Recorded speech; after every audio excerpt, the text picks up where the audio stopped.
हरे हरे राम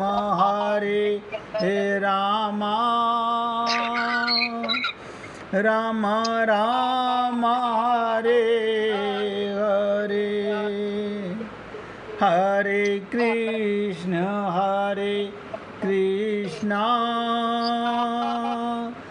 कृष्ण कृष्ण हरे हरे हरे राम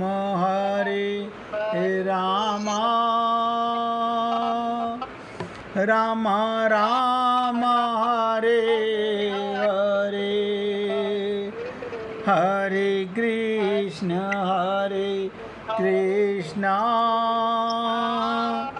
कृष्ण कृष्ण हरे हरे हरे राम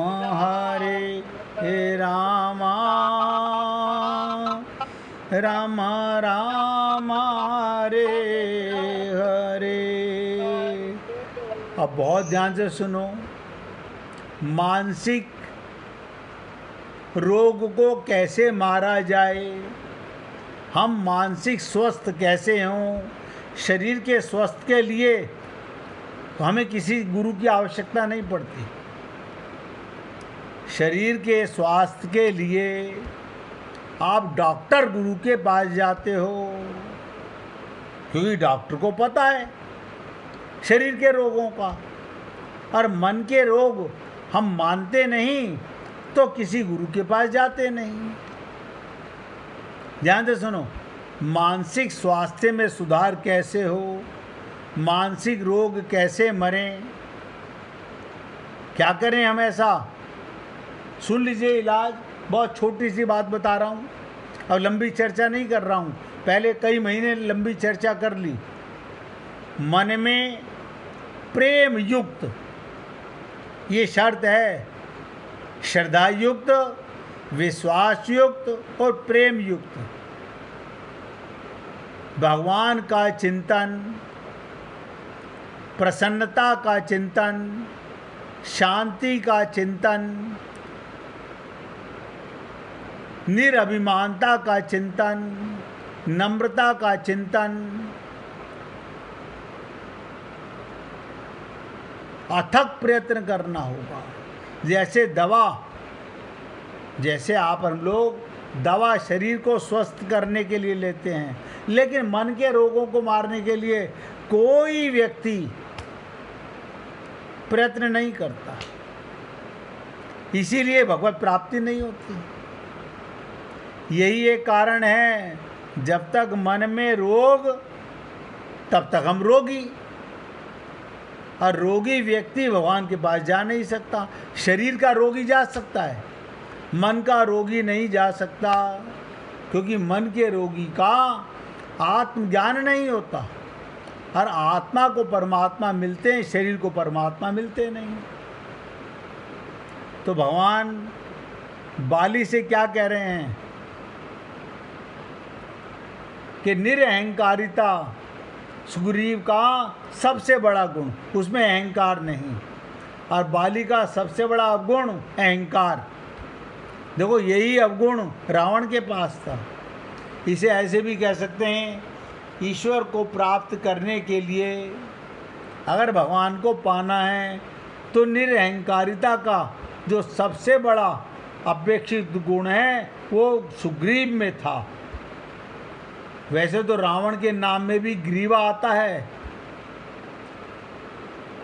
उसका दूसरा नाम है 10 ग्रीव। ध्यान से सुनिएगा, रावण को 10 ग्रीव भी बोलते हैं, पर रावण 10 ग्रीव वाला होते हुए भी सुग्रीव नहीं। सुग्रीव ने जब पहले श्री राम को देखा तो उनके मन में भी भय उत्पन्न हुआ था और वो भागने की सोचने लगा। इसी प्रकार रावण ने भी, ध्यान से सुनो, जब शूर्पणखा के द्वारा 14,000 राक्षसों के संहार का वर्णन सुना तो रावण के अंतःकरण में भी भगवान श्री राम को लेकर आशंका हुई थी। पर दोनों में मौलिक अंतर, सुग्रीव के अंतःकरण में जब प्रश्न आया तो उन्होंने केवल अपनी आंखों और बुद्धि पर विश्वास नहीं किया। आप और हम लोग अपनी आंख पर, अपनी बुद्धि पर विश्वास करते हैं। तो सुग्रीव ने किसके आंख पर और किसकी बुद्धि पर विश्वास किया, आप लोग जानते हैं। यदि रावण ने भी विश्वास किया होता तो निश्चित था, लेकिन वो अहंकारी था। उसने सुबह उठते ही अपनी बुद्धि ने कहा, अरे एक बार परीक्षा लेके देख लेता हूँ भगवान की। ये जानता था, वेद पाठी था, ब्राह्मण था, विद्वान था कि जानत हैं प्रभु सबके मन की। आपके हमारे मन को नहीं जानेंगे भगवान, और कुछ देखते ही नहीं, आपका मन देखते रहते हैं 24 घंटे। आप बाली को, सुग्रीव को देखो, सुग्रीव के मन में भी आया कि मैं भाग जाऊं,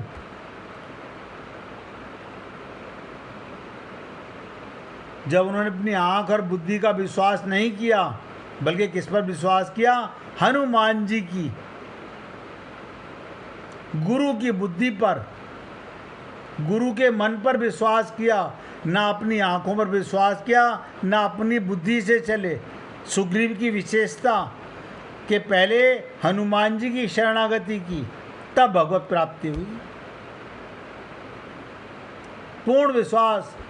हनुमान जी ने कहा, आप ही कृपा करके बताइए ये कौन है। तात्पर्य, सुग्रीव अपने ज्ञान का भरोसा ना कर हनुमान जी के ज्ञान का सहारा लेता है, और रावण अपनी बुद्धि का। अब आप सोचिएगा, अपनी बुद्धि में कहता है ये दो बालक ईश्वर लगते हैं, और शत्रु के रूप में देखता है। सुग्रीव को भगवान राम पहले शत्रु लगे, बाद में ईश्वर दिखाई दिए। आप और हम लोगों को भी ये सब बातें सत्संग में जो बताई जाती हैं कि ममता, मोह, आसक्ति, ये सब टेम्परेरी रिश्ते नाते, ये आपको पता नहीं है। अभी एग्जाम्पल के लिए बता देता हूँ, बहुत बार सुनते हो कि स्वप्न से संसार पर क्यों व्यर्थ मोहित हो रहे हो, लेकिन हम होते हैं मोहित। हम आंखें होते हुए भी मोहित होते हैं। अब आप सोचिएगा, स्वप्न माने सपने में। अब आप देखिएगा, सपने में अगर आपकी 1 करोड़ की लॉटरी निकल आए और सुबह आपको एक ढीला ना मिले, आप कहोगे सपना बहुत बढ़िया था। सपने में आपके मनपसंद भोजन मिल जाए, और ध्यान से सुनिएगा, आप और हम सब लोगों का शरीर अब करीब करीब रिटायरमेंट की एज का है सब। अब आप सोचिएगा, सपने में आप अपने को युवा देखो, जवान देखो, और हिष्ट पुष्ट देखो, मन बुद्धि चित्त से सब माला माल देखो, और सुबह उठते ही हाय हाय हाय हाय, मेरी कमर में दर्द, मेरे सर में दर्द, मेरे पैर में दर्द, तो आप क्या कहोगे? सपना बहुत बढ़िया था। जैसा सपना था बहुत बढ़िया था। अब तीसरी बात सुनिएगा, सपने में, बहुत ध्यान से सुनो, सपने में आप अपने आप को मरा हुआ देखो। देखो, तीसरा एग्जाम्पल दे रहा हूँ। सपने में आप अपने को मरा हुआ देखो, और जागते ही अरे मैं तो जिंदा हूँ। अब बताओ, सपना अच्छा है या जागृति अच्छी है? आप बताओ, आप बुद्धिमान हो, कोई एक जना सामने आके बताए, सपने में अपने को मरा हुआ देखा और जागृति में आपने अपने आप को जिंदा देखा, तो आपको जागा हुआ अच्छा लगेगा या सपना अच्छा लगेगा?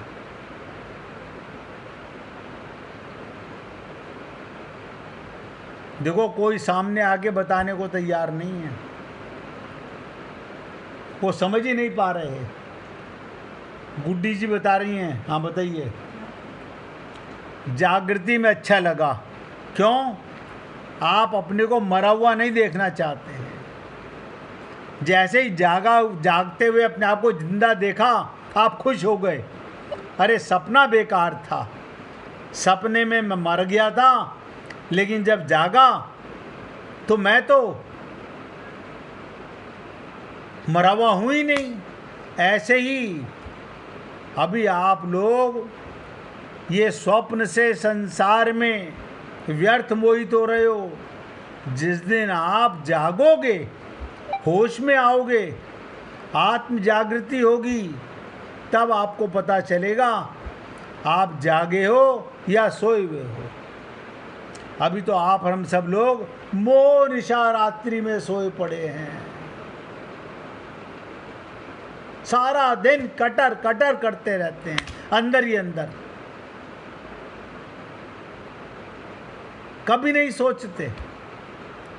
मैं तो 3 एग्जाम्पल दिए सपने के आपके सामने, और आप में से सामने आके किसी ने नहीं बताया कि जागा हुआ अच्छा है या सोया हुआ अच्छा है। यहाँ पर गुड्डी जी ने बताया कि जागृति में मालूम पड़ता है कि मैं जिंदा हूँ। अब आप बताओ, आप शरीर से जिंदा रहना चाहते हो, संसार में जिंदा रहना चाहते हो, या परमात्मा के लोक में जाना चाहते हो? जब संत महात्मा कहते हैं हे अजन्मा अमर आत्मा, हम बगलें झांकने लगते हैं। हम आत्मा कैसे हो गए? हम तो शरीर हैं, हम तो ब्राह्मण हैं, हम तो क्षत्रिय, हम तो वैश्य हैं। हम बुद्धि के गुलाम बन जाते हैं।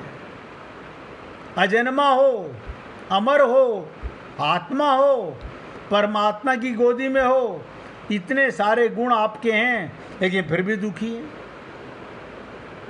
फिर भी सारा दिन टेंशन में रहते हैं, सारा दिन टेंशन में। तो कहने का तात्पर्य, रावण को भी भय लगा था कि 14,000 भाइयों को, खरदूषण को मारने वाले कहीं ये राम भगवान तो नहीं है। लेकिन सुबह उठते ही अपनी बुद्धि पर विश्वास हो गया कि बहन ये भी तो कह रही थी उनकी पत्नी बहुत सुंदर है, उसकी पत्नी को चुरा के देख लेते हैं, पता चल जाएगा। इनकी परीक्षा लेके देख लेते हैं। भगवान की परीक्षा लेने जा रहा था। जैसे आप और हम सब लोग मंदिरों में मन्नतें मांगने जाते हैं, ये परीक्षा लेना तो है। आपको पता नहीं चलता। आप और हम सब मूर्ख लोग मंदिर में कामना लेकर जाते हैं, सब भगवान की परीक्षा ले रहे हैं। अगर हमारी कामना पूरी हो गई, हाँ ये भगवान, ये मंदिर एकदम सिद्ध मंदिर है, और कामना पूरी हुई, नहीं बेकार है, बेकार है। बताओ, वो भगवान बेकार हो गया। जैसे रावण के लिए बेकार हो गए अपनी बुद्धि से कि सोने का मृग हो नहीं सकता, और राम उसके पीछे दौड़े तो तुरंत समझ गया बुद्धिमान रावण, ये भगवान नहीं हो सकते। अगर भगवान होते तो इतना भी नहीं पहचानते कि सोने का हिरण नहीं होता। ऐसे आप और हम लोग भी बहुत बुद्धिमान मानते हैं अपने आप को। और मज़े की बात ये, हम लोगों को सलाह देते रहते हैं सुबह से शाम तक, और कोई सलाह माने ना माने, आपके यहाँ काम करने वाले आते हैं ना, उनको ही सलाह देते रहते हैं, तू मेरा कहना मान, तू मेरा कहना मान। यानी अपने से छोटे को हम ऐसे सलाह देते हैं जैसे हमसे बड़ा सलाहकार कोई नहीं है। अपना पता नहीं है और हम सलाहकार हैं। तो किसी ने तुलसीदास जी से पूछा, जब ईश्वर संत और असंत दोनों में समान है, अब ध्यान से सुनो, भगवान सब में समान है, तो तुलसीदास जी से पूछा, जब भगवान दोनों में समान है, संत में भी भगवान वही है और असंत में भी वही है, हनुमान जी में भी भगवान वही है और रावण में भी भगवान वही है, सुग्रीव में भी वही है और बाली में भी वही है।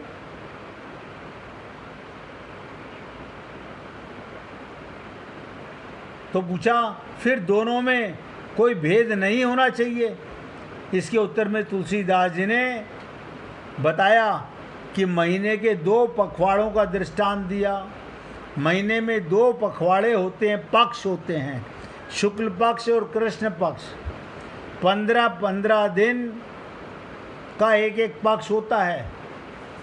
और ये कहा, ध्यान से सुनिएगा, सम प्रकाश तम पाख दूं नाम वेद विधि कीन। बहुत एकाग्रता से समझिएगा, इतनी आसानी से समझ नहीं आएगा। आप लोग बहुत भली प्रकार जानते हो ये शुक्ल पक्ष है कि कृष्ण पक्ष है। अच्छा पंडित जी, अभी अंधेरा पखवाड़ा चल रहा है। अच्छा, चांदना पखवाड़ा आएगा तो दुकान का मुहूर्त करेंगे। हम इतने बुद्धिमान हैं। और तुलसीदास जी कह रहे हैं सम प्रकाश, शुक्ल पक्ष में भी वही परमात्मा है और कृष्ण पक्ष में भी वही परमात्मा है। दोनों पक्षों में जो प्रकाश होता है वो बराबर होता है। कृष्ण पक्ष और शुक्ल पक्ष में प्रकाश और अंधकार की मात्रा में कोई अंतर नहीं, लेकिन दोनों के नाम में अंतर है। एक तो हम अंधेरा कहते हैं और एक को उजाला कहते हैं। एक को कृष्ण का कहते हैं, दूसरे को शुक्ल का कहते हैं। ऐसा क्यों? शुक्ल पक्ष में आपको प्रतिपदा, ध्यान देने का, शुक्ल पक्ष में पहली तिथि से प्रकाश चंद्रमा की एक पतली रेखा नजर आती है। आप लोगों ने देखा होगा जब शुक्ल पक्ष आता है तो पहले दिन प्रकाश की एक रेखा नजर आती है, दूसरे दिन आकाश में चंद्रमा की एक पतली रेखा रूप दिखाई देता है, तीसरे दिन प्रकाश और बढ़ जाता है, चौथे दिन और अधिक बढ़ जाता है। ऐसे बढ़ते बढ़ते पूर्णिमा के दिन पूर्ण चंद्र निकल आएगा। लेकिन कोई नहीं देखता कि दूसरी ओर कृष्ण पक्ष में प्रतिपदा के दिन चंद्रमा पूर्णिमा के समान पूर्ण उज्जवल नहीं दिखाई देगा। द्वितीय को और कम हो जाएगा, तृतीय को और कम हो जाएगा, यानी हर रोज घटता जाएगा। इसी प्रकार तुलसीदास जी के अनुसार असंत वो, ध्यान से सुनो, पापी वो, मूर्ख वो, अज्ञानी वो जो अपने अंतःकरण में ईश्वर के प्रकाश को मिटाकर जीवन की अमावस्या के रूप में बदल लेता है। जिसने भी अपने आप को शरीर माना, जिसने भी अपने आप को शरीर माना, वो अमावस की रात्रि है। और जिसे आत्मज्ञान हो गया वो पूर्णिमा है। अब आप देख लीजिएगा, जबकि भगवान दोनों में बराबर है, यानी जिसको ज्ञान नहीं है उसमें भी भगवान है और जिसे ज्ञान है उसे भी भगवान है। तो संत में भी भगवान है और असंत में भी भगवान है। तो संत वो जो अपने जीवन के प्रकाश को बढ़ाता हुआ ईश्वर की पूर्णता का साक्षात्कार कर लेता है, अपने हृदय में विराजमान परमात्मा से लौ लगा लेता है। सबसे बड़ा दृष्टांत संत और असंत का। पहले 1 मिनट कीर्तन करेंगे, उसके बाद आपको बताऊंगा कि संत का सबसे बड़ा रामचरितमानस में एग्जाम्पल क्या है और असंत का क्या है। 1 मिनट भगवान का कीर्तन कीजिएगा।